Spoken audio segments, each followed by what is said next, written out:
along with telling us how you're willing to gather, I would invite you to just put your name on one of the blue cards if you prayed that prayer. And this week I will pray specifically for you. If there are questions that you have as we've talked about this, or things that you're struggling with that you just need to talk about or work through, or get a different perspective, contact me or contact somebody else in New Song, because the iron sharpen irons is the reality. Jesus says, where two or three are gathered in my name, there I'm in the midst. And he's not just talking about praying, he's talking about there's a powerful presence that happens when we are doing life together. So don't struggle by yourself, and don't try to live this right side up life all by yourself. And then Wednesday, participate in the prayer gathering. I know there's the devil fights people who gather to pray. I mean, he hates it because, especially when you're praising God.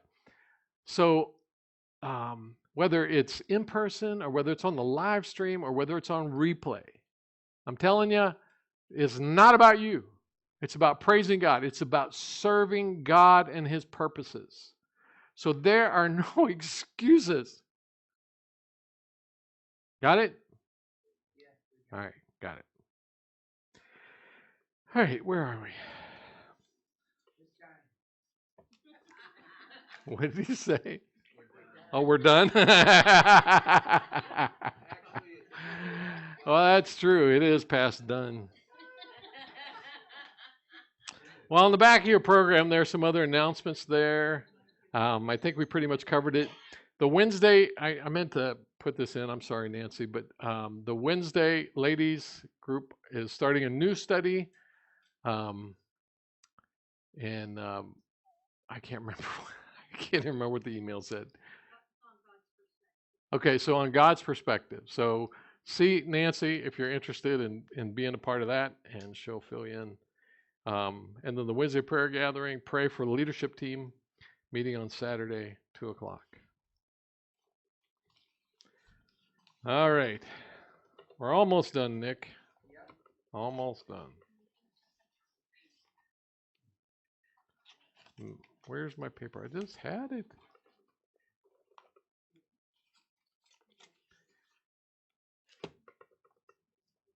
Four Bible college students were renting a house together. One Saturday morning, someone knocked on their door. When they opened it, there stood a bedraggled looking old man. His eyes were kind of marbleized, and he had a silvery stub of whiskers on his face. His clothes were ragged and torn. His shoes didn't match. In fact, they were both for the same foot. And he carried a wicker basket full of unappealing vegetables that he was trying to sell. The boys felt sorry for him, bought some of the vegetables just to help him out. Then he went on his way, but from that time on, every Saturday he appeared at their door with a basket of vegetables. As the boys got to know him a little bit, they began inviting him in to visit a while before continuing on his rounds. They soon discovered that his eyes looked marble-eyed, not because of drugs or alcohol, but because of cataracts. They learned that he lived just down the street in an old shack. They also found out that he could play the harmonica, that he loved to play Christian hymns, and that he really loved God. So every Saturday, they would invite him in, and he would play his harmonica, and they would sing Christian hymns together. As they became good friends, the boys tried to figure out ways to help him. They collected a bunch of clothes and secretly left it on his doorstep. No note attached. The following Saturday morning, right in the middle of their singing and praising, he suddenly said to them, "God is so good." And they all agreed, yes, God is good. He went on, "You know why he is so good?" They asked, "Why?" "Because yesterday when I got up and opened my door, there were boxes full of clothes and shoes and coats and gloves." Yes, God is good. And the boys smiled at each other and chimed in, yes, God is so good. He went on, "You know why he is so good?" They answered, "You already told us why." "What more?" He said, "Because I found a family who could use those things and I gave them all away." When you're in love with Jesus, that's somebody else's story. These are my words.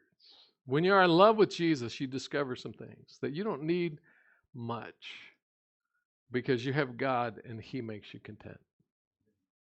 And you don't want to give to God, and you want to give to God as much as you can because He's good and you love Him so deeply. And you also want to pass it on to others because God is good and you want others to know that He's good. We don't give because we have to. We give because we love Him. If our ushers will come, we'll take our offering. Put your blue card in.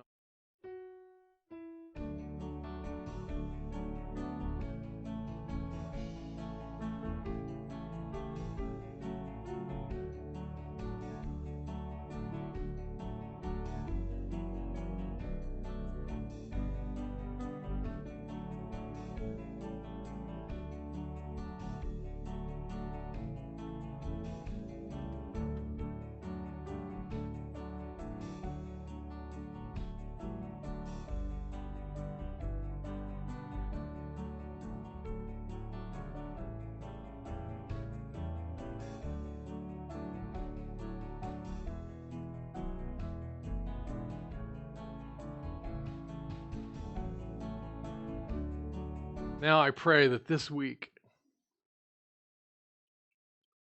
you will not see how hard it is to live in the kingdom, but you will see how wonderful it is as you look at Jesus.